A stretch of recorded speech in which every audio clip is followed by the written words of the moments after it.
Hello, everybody. Welcome to another installment of Show to V with Mike G, the show of life, the show of Santa Monica, cellos, guitars, animation, and so much more with today's guest, Caer Maiko Ferguson.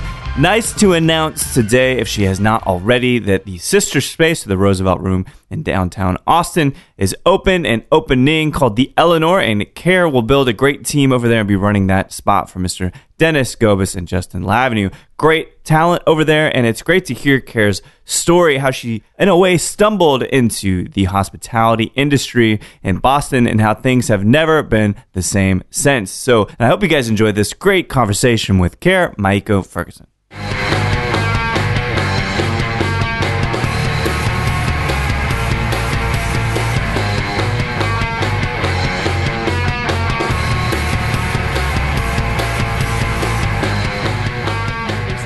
Switching more to Caer Maiko, and I don't know exactly what's been happening with, like, I haven't actively been doing it on social media or anything like that, but because I've been in a relationship for a long time, I've been talking about, like, what are we gonna get married and things like that. The conversation of, like, last names came up, and when that happened, I was kind of like, I love my last name because it comes from my family and all that sort of stuff, but like Caer is a really old Irish Scottish name, which my dad's side of the family is Irish and Scottish, and Maiko is a Japanese name. My mom's Japanese, and those two words together kind of seem to represent who I was, like my background, as much as if I kept Ferguson.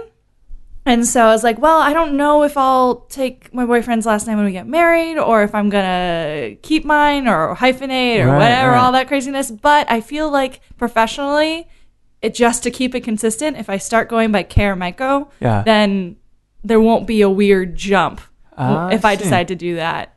But how do you feel about, because I've had this conversation, well, twice now, actually, 2 marriages, but how do you feel about that? So you're married and you're like, all right, do you want to take his name? Do you want to still have your identity? How do you feel about that?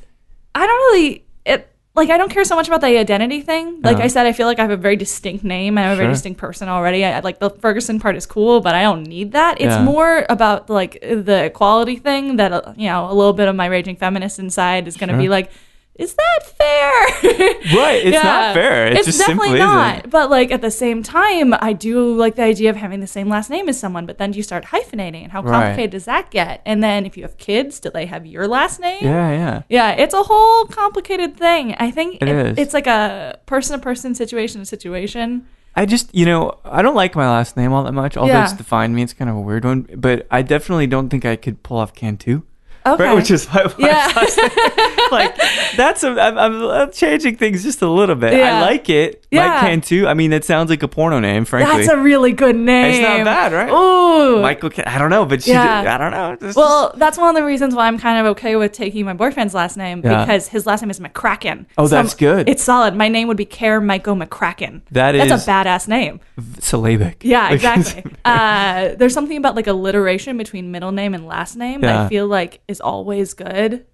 So it's a power move. Yeah, definitely.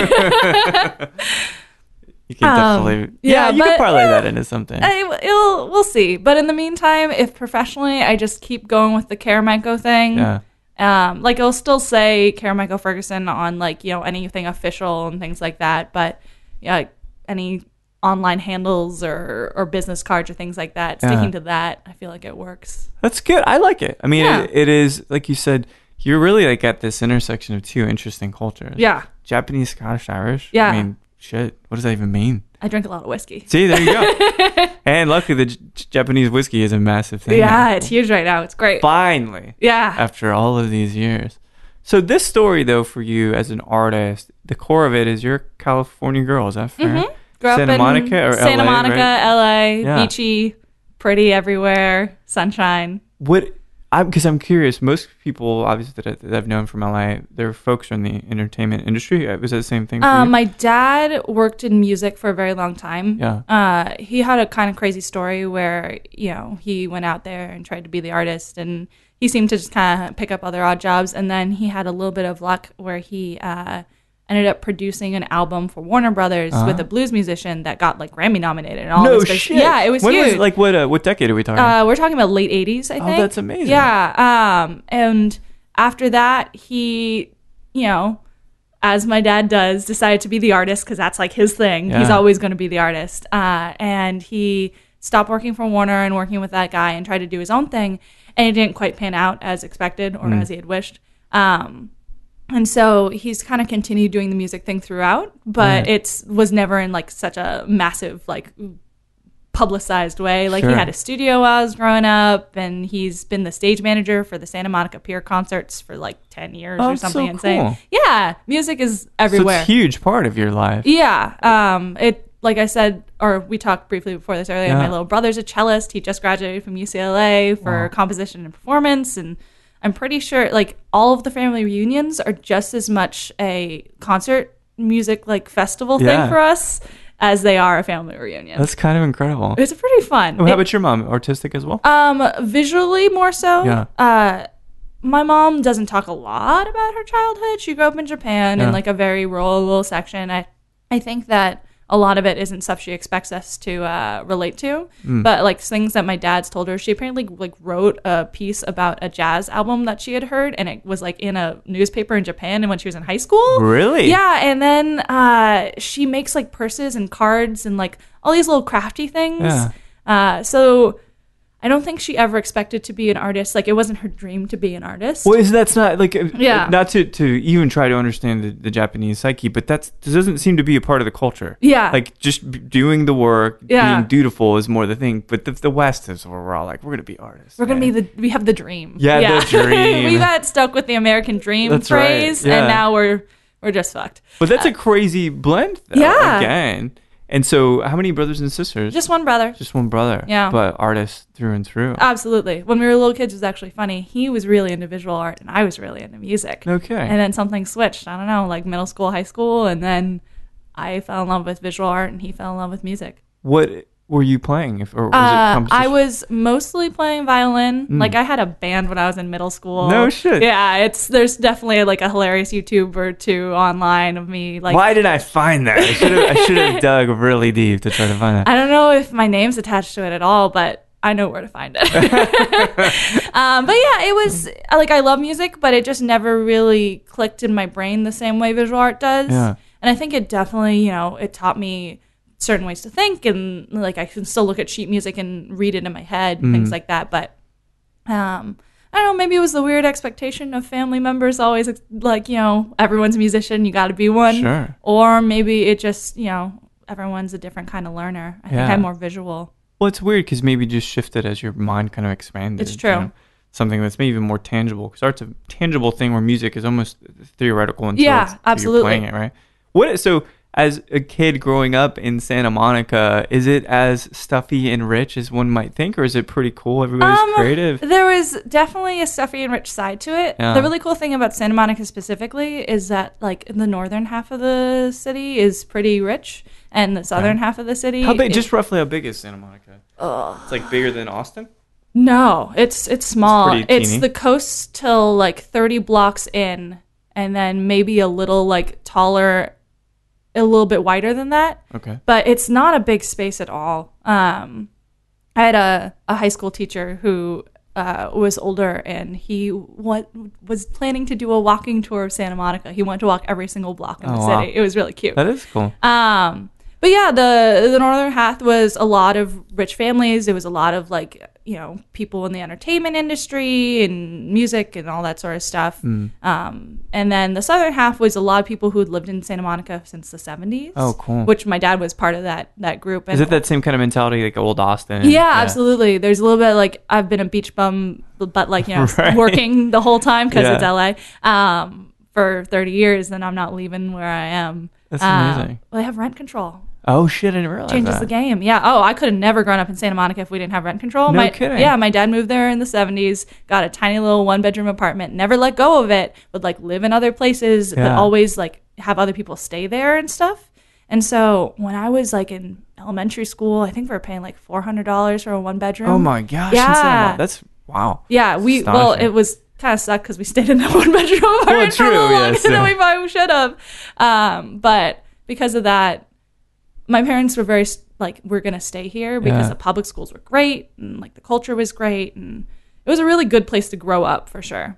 So when you think about the aspirations, and I know you ended up going to Massachusetts for art school, but what were you thinking about staying in California to pursue the visual art? Because I mean, it's LA, it's LA. You know? I like still to this day, part of me is like, eventually I have to move back. Yeah.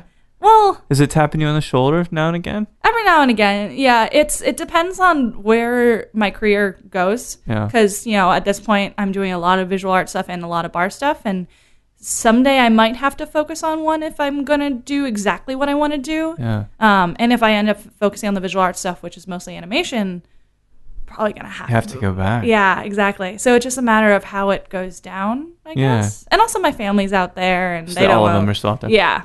Since my brother went to UCLA, he just stuck around. So maybe someday. It becomes, we have these dualities, because you're obviously doing really well in the hospitality field, but then you've got this deep talent for art. I mean, I watched some of the shorts and some of the animations. And, I mean, I'm into it. It's great. Thanks. And it feels analog, right? Which is, I think we had a couple chats months ago about that, and it's something really important to you, stop motion even perhaps, right? But when you think about, because you ended up going to Tufts in Massachusetts, pursuing art there, I'm curious though, we talked about one local gentleman, actually, animator that you're really influenced by, but in terms of like the larger plethora of art and stuff, what were some things at that point as you're kind of leaving California that were really influential for you, either musically or artistically? Well, I would say there's like one consistent thread for like, the reason I started animating, I was in 7th grade and I saw the movie Princess Mononoke by Hayao Miyazaki, and it like blew my mind. I was like, animation can be for adults and beautiful and powerful, and I literally couldn't fall asleep that night, and I kept drawing and drawing, and it was the first time like I ever pulled an all-nighter. Wow. And since then, it was kind of in my head that I wanted to do that. I wanted to make something as beautiful as that was. Do you think that the Japanese thread has anything to do with it? Yo, definitely. Yeah. There's a little bit of like, because I didn't grow up with any of my Japanese family around, like my mom would play like all the like Sailor Moon and Kiki's Delivery Service and all those things, being a child of the 90s in Japan. Sure. And so that was kind of like my way of connecting to that part of the culture, I think. That's amazing. And so that stayed really consistent. And I think me moving out of LA was more realizing that if I wanted to do animation, I'd have to come back eventually, and I didn't want to be in the same place my entire life. Well, that's what happens, right? Yeah. When your mind gets expanded like that. You need to see other things to get other perspectives. Absolutely. Yeah. I think that's something that's probably really good on you or good on your parents for really encouraging, because that's something I think that actually is very stifling for a lot of the country anyway. We talk about larger political stuff, but it's interesting. So, well, that's amazing, because it's Hirosaki? Miyazaki, thank you. Now because the whiskey's out. Yeah. Yamaza, it fucking confuses me all the time. And I'm like, wait, which one is it? Oh, it starts with M. Yeah. Well, with the way the language is built, like there are certain syllables that have to go together. So there are all these repeat patterns of phrases. And so unless you are super familiar with it, it's a lot of things that sound very similar. I mean, structurally, it's like the same amount of syllables as anything. Well, but that's a wonderful March of the Fireflies. What's Grave of the Fireflies. That's one of the saddest movies in the world. Like, that makes everybody cry. Yeah, it's very moving. As a medium, I'm surprised that it can move us to those levels, because it's not people. Yeah, well, I think that when it's done correctly, like when you watch a movie, there's a suspension of disbelief. Sure. That's constant. You believe things that would never exist. And then when animation is done so well that it feels so much like a real world, you get away with that even more. Yeah. Because, like, you can make anything happen. That's the great thing about animation. You have zero limits. You're creating life from nothing. Yeah, that's a good point. Yeah. It is. You in a way, it's godlike as a creator. Yeah, very godlike. Almost every good animator I know, we have a conversation about how like we're like secretly playing God with our art. Just some tinge of narcissism. Yeah, here just a little bit. Yeah. How was your experience then in Massachusetts, going to art school proper, or kind of pursuing an advanced degree in it? It was great. I didn't expect to be in Massachusetts when I first applied to schools. I applied to a bunch of schools, and it was essentially whoever gave me the most money. Yeah, and there were like one spot in San Francisco gave me a bunch. Kansas City, Art Institute gave me, I think, a full ride. Interesting. And then Boston. And I had only spent like 8 hours in Boston prior to that. But I just had a good feeling. So I was like, let's do it. It's as different as it can get. Yeah. And I love it. Like, I would happily, if there was a way for me to do everything I liked in Massachusetts, maybe not. I would consider going back. I love Boston. I love it, especially during the summer. Yeah. Like, the only problems with Boston are snow and students. If I didn't have that, like, it's a beautiful, amazing city full of culture and intelligent people. Yeah, and easy to get around. Very easy to get around. Miss that train system. Yeah, we don't really have much of that. No. Kind of slacking in that sense. Yeah, LA even has that now. Does it really? It has. I've seen some of the trains. But yeah, it depends on what part of the city you're in. Yeah. But there is a train that goes from downtown Santa Monica to downtown LA, and it takes you 35, maybe 40 minutes. Yeah, wow. And so from downtown LA, there were already a bunch of trains that went all over the place, or bus systems that were much better. So now, like, every time I go back, I don't need to take my parents' car. I just train it everywhere. That's amazing. Yeah. So this is the thing, for many of us, the college experience is a very eye-opening one. Mm-hmm. One of which it's like, oh, we got out of, I mean, I moved around a lot, but for many of my mates, they'd lived in the same place for a long time, and then they're going to this other city. Things just expand and their mind expands. But for you, it seems like you're already rooted in this really multicultural family and city. Mm-hmm. So were there any big takeaways from the college experience? Were there things you ended up learning by yourself? Oh, absolutely. Like, I worked hard in high school, but I didn't really care that much. Right. I was smart enough that I did well without trying super hard. And if there were a couple classes I was super into, then I would. But like, I think the thing I learned most in art school was that if you want to be an artist, you're going to have to work a hell of a lot harder than almost everyone else, because everyone wants to be an artist. Yeah. And animation is something that is so time consuming, because, minimum of 12 frames for every second of footage. Man. So that's 12 pictures or 12 drawings, depending on how you're doing it. And so my senior year for my thesis, I had 2 designated nights a week where I had to be in the studio from, I think I said 8 o'clock till 2 in the morning. And I'd often stay overnight and just like take like an hour-long nap in the morning before class.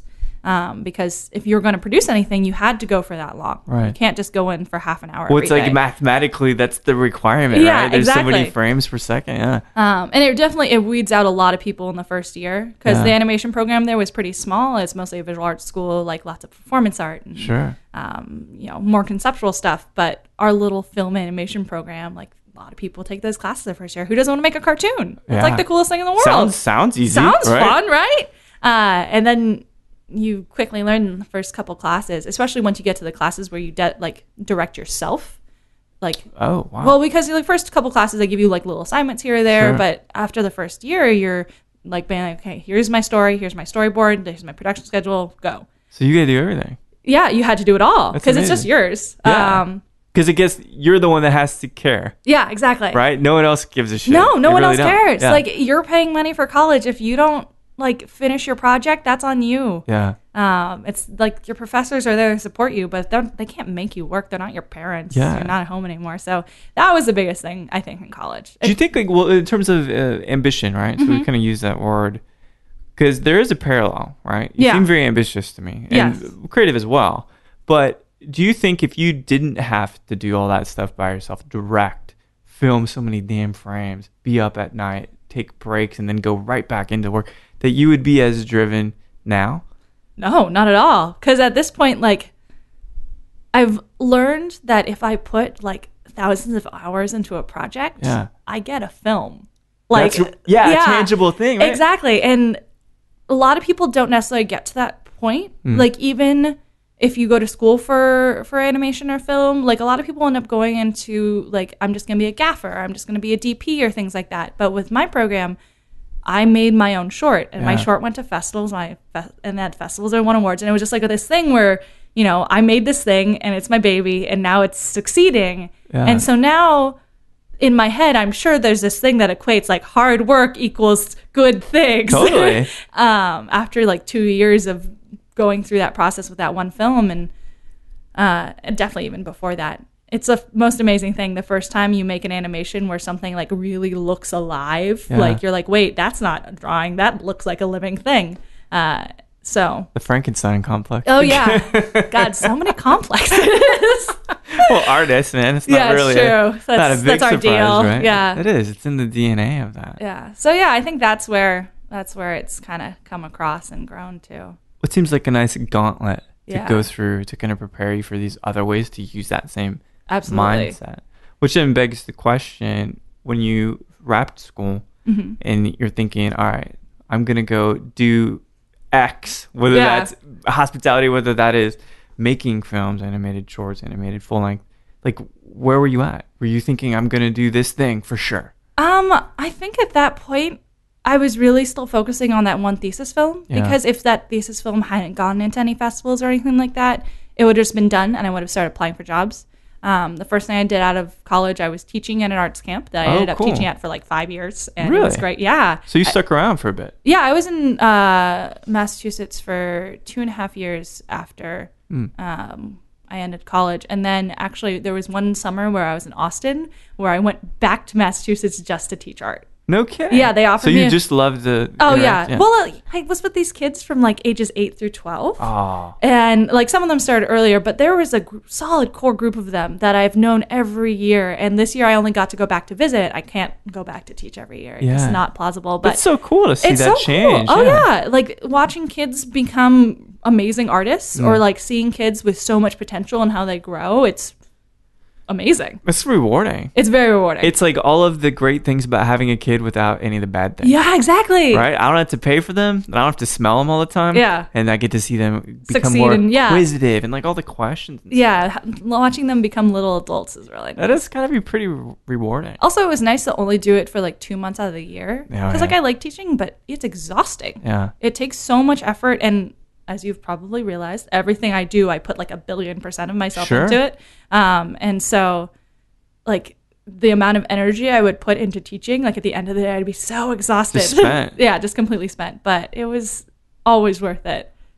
When did, let's just say the general term, when did alcohol kind of make its way into your life? Alcohol, hospitality, all that. Yeah, I started hostessing when I was like 20 or so. And they asked me at one point, the bar was this kind of nicer spot near Fenway Park, and wasn't very successful, but you know, they was a very successful restaurant group, so they were trying to figure out how to make it work. It was a weird location and time because it was an area that like was mostly baseball, but also like people were building high rises, so they thought it was going to be big, kind of projecting for the future. Yeah, exactly. But I was, you know, one of the only girls that worked in the restaurant. They're like, hey, do you know how to bartend? And I'm like, no, I'm 20. And so they're like, okay, would you want to? I'm like, sure. And they did this weird thing where on like Fridays and Saturdays, they would, after the dining room was done, take out all the tables in like the front dining room and like kind of turn it into like a bar club thing. Really? Yes, it was weird. I don't even know what they were thinking. Well, sometimes you're just trying to make it work, right? Yeah, and I think that's what they were trying to do, which, you know, you respect, just trying to make it work. And so they started training me on like this super simple, like, you know, vodka soda, like how to turn and burn, that sort of a thing. And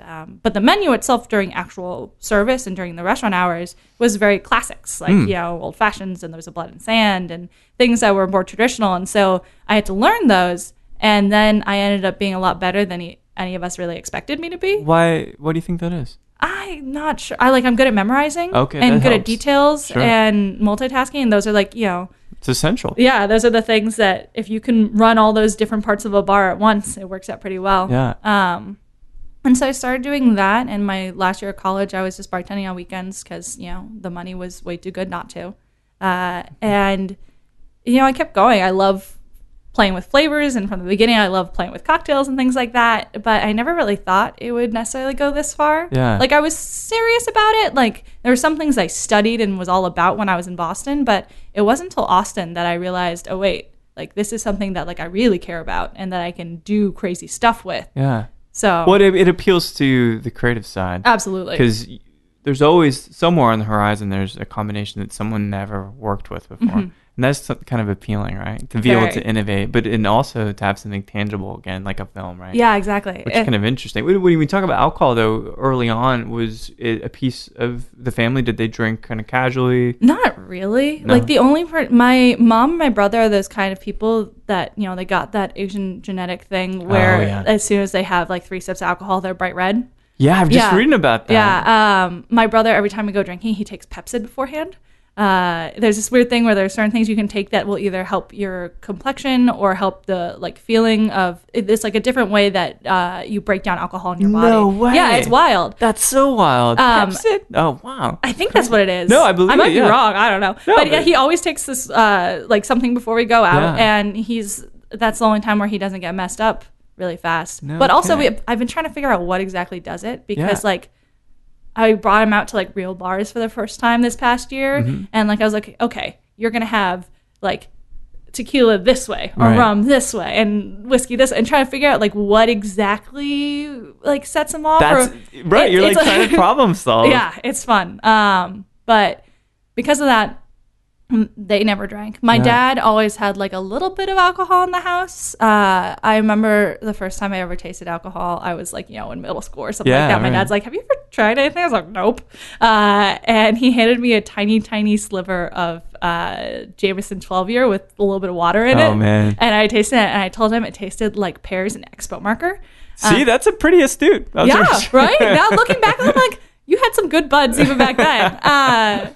So it wasn't ever really part of the culture. I think it's still a little weird sometimes because my mom has zero awareness of what drinking culture is like or like what real bars will be like. And I think it's just been in the past maybe 6 months that she's like, oh, what you do is more like a chef. And I was like, yes, except with alcohol. Brilliant, yeah. And so now she's learning to be like, oh, okay, that's what you do. And kind of learning how to be proud of the fact that I'm successful in this thing. Absolutely. You know, that's a really interesting thing, and that's something that people for such a long time, the cheers days, if you will, right? It's just like, it's just turn and burn, just make me my drink and get the fuck out of here. Like, I don't expect you to be nice. I don't expect you to be creative.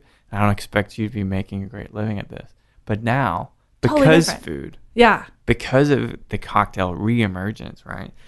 Parents can be proud. Exactly. It's a lucrative career. I also have a theory that the reason why the cocktail reemergence is so big right now, and also in the hospitality, everyone's taking it more seriously, I think has a lot to do with the economy crashing in like 2008. Sure. I feel like there are a lot of people at that point who were highly educated, who had to work in hospitality, at least for a minute. And whether they stayed in it or left it, you got a lot of people who like went to school for business or to be a doctor and all these sort of things, and now they're working in hospitality, and so you have super intelligent people working in it. And even if you go out of it, you all of a sudden have this new respect for everyone else in it. So, you know, everyone in their 30s and 40s right now, like, or you know, the earlier half of that more so, they're all people who've either had friends who worked in hospitality or did it themselves for a hot second. That's a brilliant, like, I hadn't thought about that piece of it. I feel like there has to be a thing because like the way that people look at restaurants, and like obviously I was a kid before that, so I don't really know, but as far as I can tell, I feel like there's a major shift. Absolutely. I mean, we can both sit here and attest to the lucrative nature, like booze, how many new distilleries, how many new breweries, how many new cocktail bars. It's crazy. And the fact that people care about all of this. They care, The only reason why they care is because they know people care about things that they like learn about. Right. And they've learned about it because they had to for 6 months when they got out of college and couldn't find a job. It's a really interesting way to look at it. I think that paired with technology, and you have the access to information, and you have the inquisitive nature of people wanting to find things themselves. That's so true. Right? And so they dive into the heart of it. And they're like, what I heard about this thing called mezcal. Like, what do I do about that? Right? And so then you have all these teachers, you know, all these people behind the bar with this experiential knowledge. And it's a really interesting kind of just cataclysm of events that really happen like that. But so then it begs the question, what brought you to Austin? Why? Not lovely spot, love it. Yeah. But why? There were a lot of things. I kind of felt like Boston was coming to an end for me. And it was like if I want to keep doing animation stuff, all the freelance work I was getting was out of LA. Yeah. But I didn't want to move back to LA yet. So I was like, okay, where else has stuff like that? And where else has bars? Because I know that even if I don't get a job right away, at least I can always work in a bar and I will never be broke. I will never have a problem. True.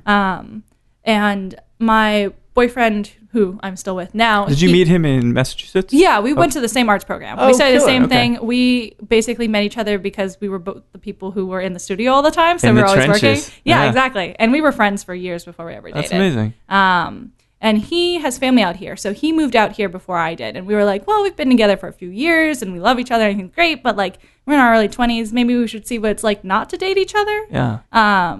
But then he came back for our best friend's wedding, and we It's like, nope, don't want to do that. No, we're good. Let's just be together. Yeah. And so we talked about whether we should both move there or whether I would move somewhere else. So we just do long distance for longer, and it just kind of worked out that Austin had a lot of film, and Austin has a lot of creative things, and it's cheaper here, and the weather isn't as crazy as Massachusetts, and because he already had family here, it was easier for us to like transition and like, oh, we don't have this piece of furniture, we're gonna take it out of your family's garage, Yeah, totally. and things like that. And yeah, it's worked out pretty well so far. Yeah, it makes a lot of sense. How long have you been here now? A little over 2 years. A little over 2 years. Wow, and it's changed even Oh, in the yeah. past 2 years profoundly. And you're starting to, as a bartender, as a creative mind in that space, starting to carve a really nice place for yourself in Austin's narrative, but also much larger, the national one. And so is Peché, was that the main, I know that, you're still there now, but was that your first foray into cocktailing in Austin? Yeah, I started there as soon as I moved here. I sent out a bunch of resumes, and I, was staging at a bunch of spots. The place I worked at longest in Massachusetts was this high-end, massive tequila bar. What's it called? Tico. Tico, okay. It's in Back Bay, and it has like over 100 different tequilas, and it had a decent program. It wasn't like the most inventive of cocktails, Right. but like if you wanted a really good margarita or wanted to talk to someone about some good tequila, great place for that. And so one of the places I was really looking at was La Condesa, and Of course. but then when I was there, I was like, this is really similar to what I've done.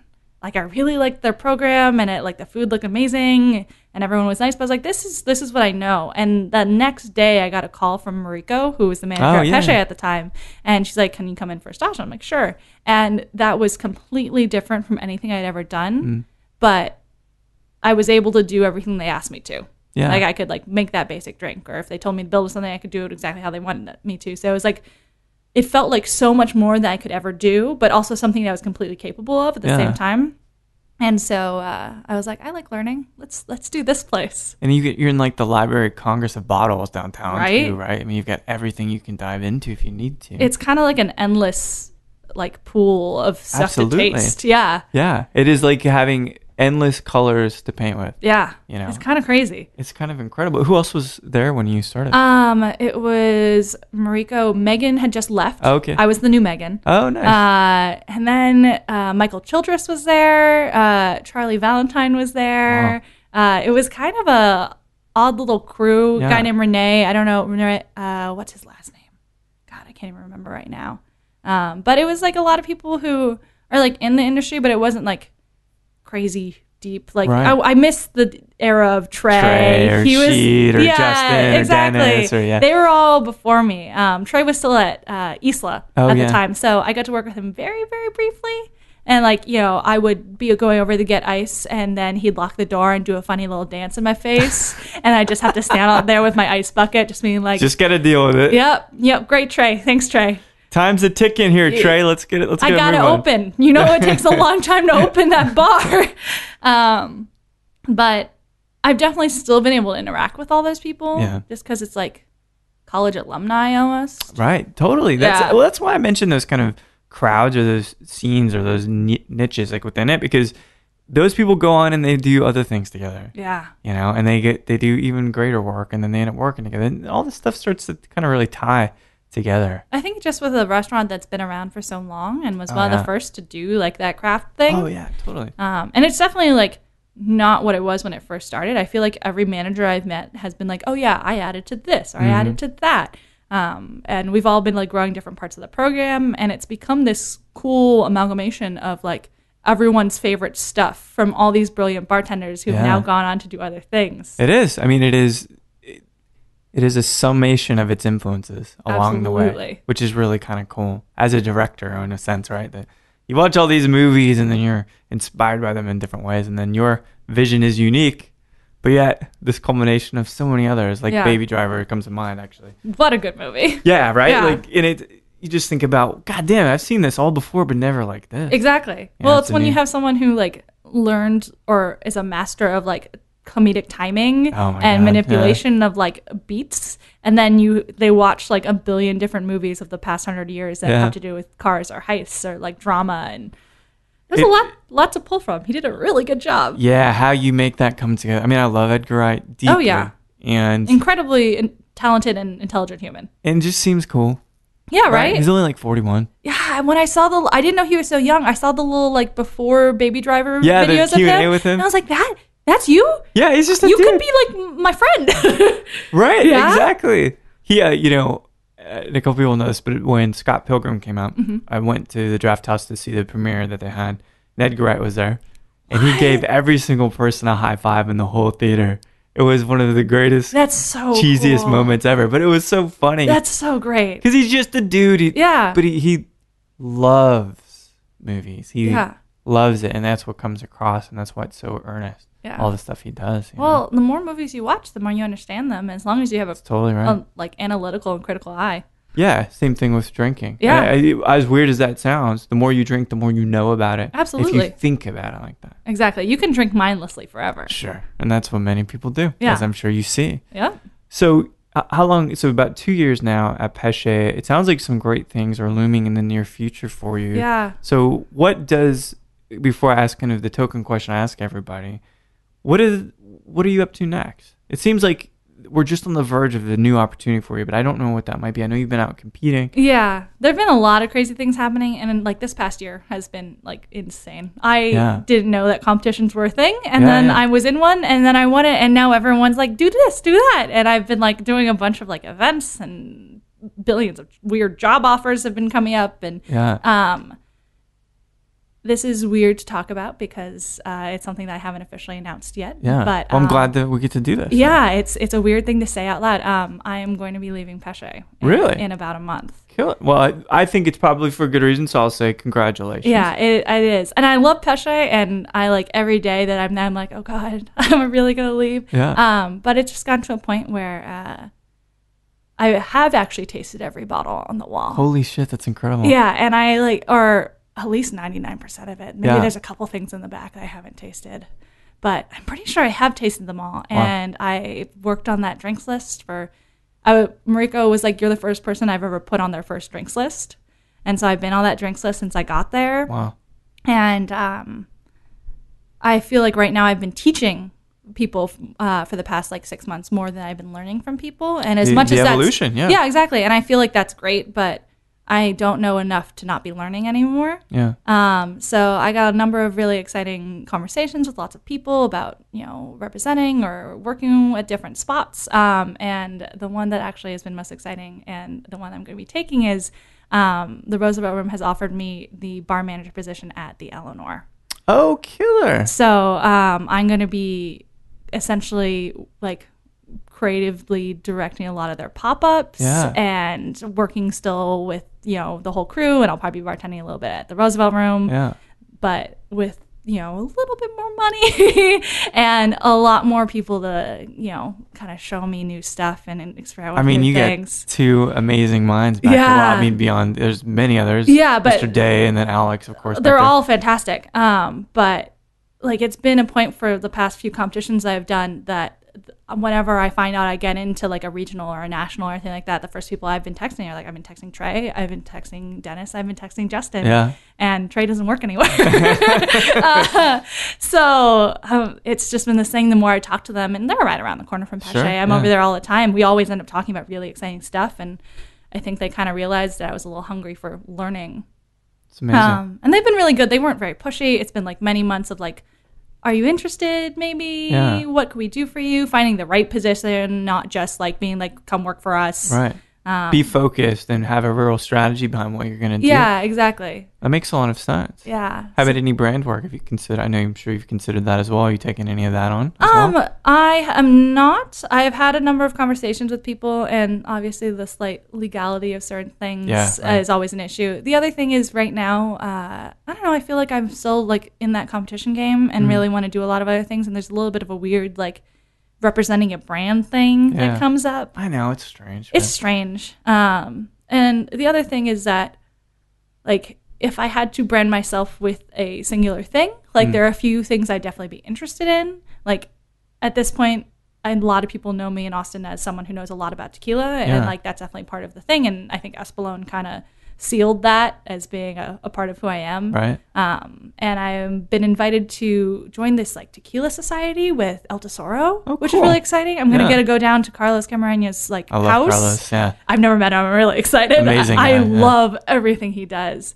And so I'm going to be, working with them a little bit. And I just kind of feel like unless there was like a truly amazing opportunity situation where I wouldn't really get in the way of other stuff. Yeah. I'm not. Maybe then. Yeah. But I would rather focus more on behind the bar. It's good. I mean, you interface with the public. You get to still be very creative. There's not an agenda that you have to be out there selling. I don't want to have to. I don't know. I think that what you say, like, it has a lot to do with the certain amount of like, why are you saying it? Yeah. And I like right now that when I say I like stuff, it's just because I like it. Totally. Yeah. And it would be very different if like my favorite brands in the world offered me to work for them, and I'd be like, well, I do love them, maybe more than anyone else. But even then, like, there are so many things that are great out there, and to like not necessarily be constantly suggesting like, of course I want you to try this one by this brand, but like try the Blanco from that brand and then try the Repo from this one, and then maybe also the Repo from that one, and not necessarily keeping to one thing. Yeah. See, because one problem I have with, there are many things I love about this industry and the creative element and the wonderful minds behind it, but I feel like a lot of people just care about what they're paid to care about. Yeah. And I really feel that's disingenuous, and it's the lack of passion that gives a lot of this industry kind of a bad name in a way. Well, I also feel like you can kind of tell when it happens. I think so. I don't not know, always. though. Some people are really good at selling and Baking good actors. it and making it, yeah, yeah. some people crush it, but I don't know. Like, I went down to Del Maguey and hung out with Misty, and like, what a force of nature. Right. And someone that like every time she says something, I'm like, I believe you, because of course. You're the most genuine, passionate person I've seen in a very long time. Yeah. And so I think there are people like that you can. Those are the ones you hang your hat on. Exactly. People like Carlos. Yes. People like Tomas. Exactly. Misty, Steve Olson, Evan. You know what I mean? Oh, like, yeah. There's some just great folks like that. So it keeps me optimistic, not even just about this industry, but about people. Absolutely. Which, in the heart of this industry, it is people. Hospitality. People. Yeah. Just us doing things. Yeah. Sometimes we drink. Sometimes or all the time. Depends, I suppose. It is lunchtime, so I don't know. But, well, I've got a few questions left for you. Mm-hmm. And the one that I always ask everybody, and I'm thinking maybe this will have something to do with film or animation or maybe even a relative. But, imagine yourself at any bar in the world, a place you really like to frequent. You're ordering your favorite spirit, and you're sitting there. And you can have a conversation with anybody, living or deceased. Who might you like to sit down there, sip, and chat with? Wow. And it big one. Yeah, and it hits you different times and different seasons and stuff. I think right now, what would be the most exciting is if I could get me and my mom alone at a bar and have her actually taste something. Oh my gosh. Because like she's never, actually my whole family's never seen me bartend. No kidding, ever? Never. Oh, wow. They were in Boston just for my graduation, so I didn't bartend that week because I was graduating. And then they haven't come to Austin yet. We've been trying to plan a trip, but we've been also trying to like see my grandparents in Ohio and go to Japan to see my other grandparents, and my brother graduated and all this stuff. It's hard to find that time. And so me and my dad, when I was last in LA, we went to Bar Normandy. That's in Koreatown in LA. Yeah, I've heard of it. Yeah. I think that's the name. I might be No, I think that's right. I think Normandy that's right. bar, something like that. Yeah, something like that. Which is a super amazing bar. And me and him sat down and we had 2 drinks and we split them and we talked about it. And it was great. It was one of those things where like I knew my dad would get it because he's so creative and he's so open to that. And he like is someone who actually enjoys drinking.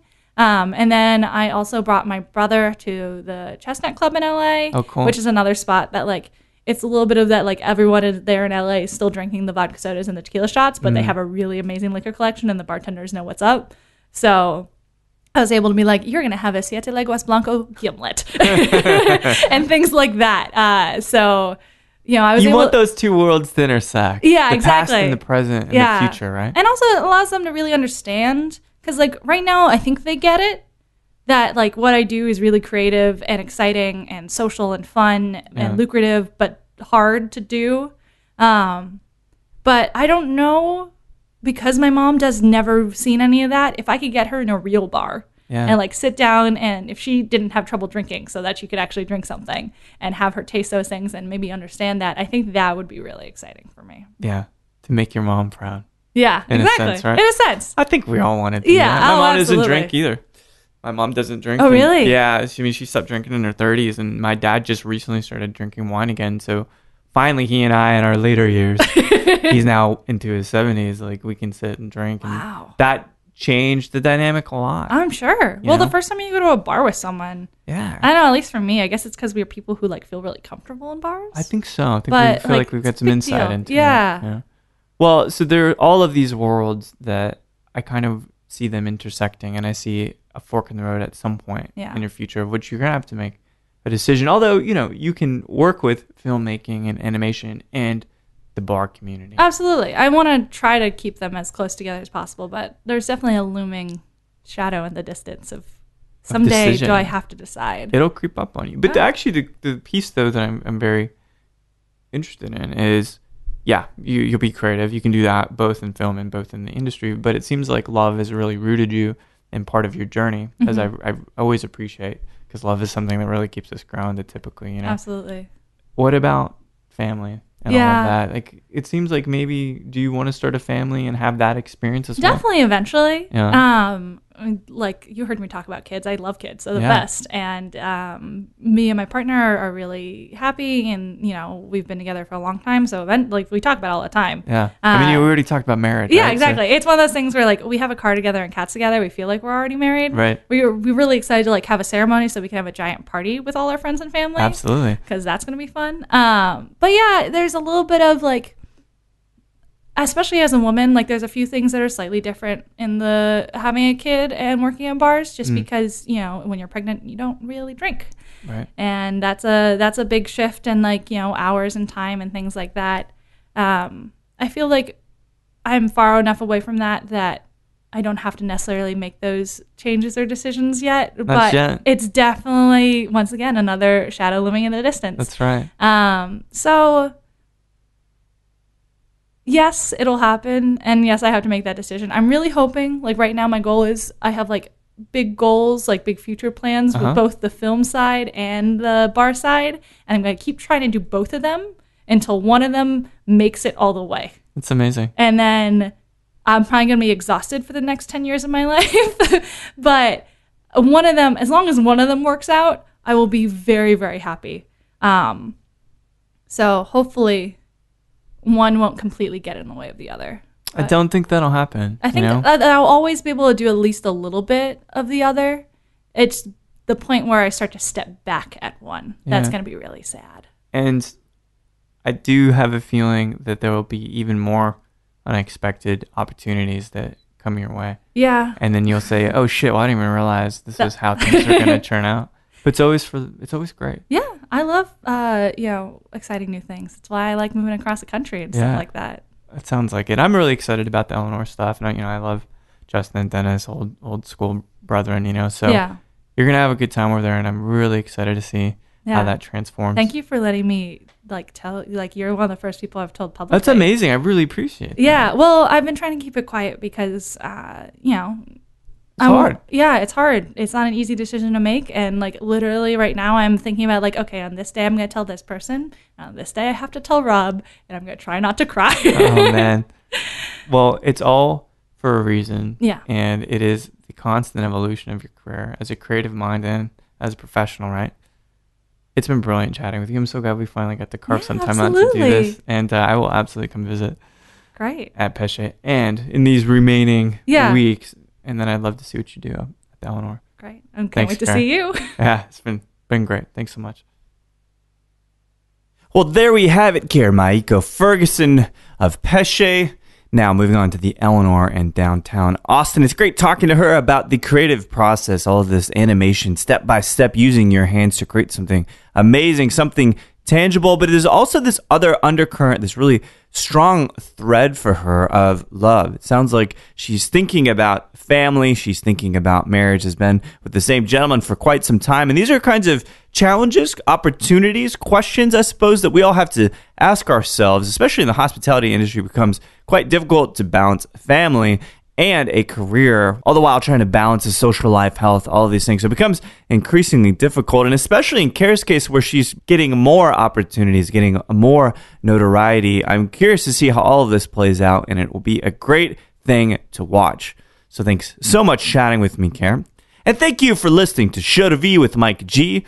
No matter how many times you say, man, I'm really going to watch The Fog again by John Carpenter. It's raining outside after all. Or if you're thinking, Shudder, I wonder if I should use that with my Amazon Fire TV. Please keep dancing.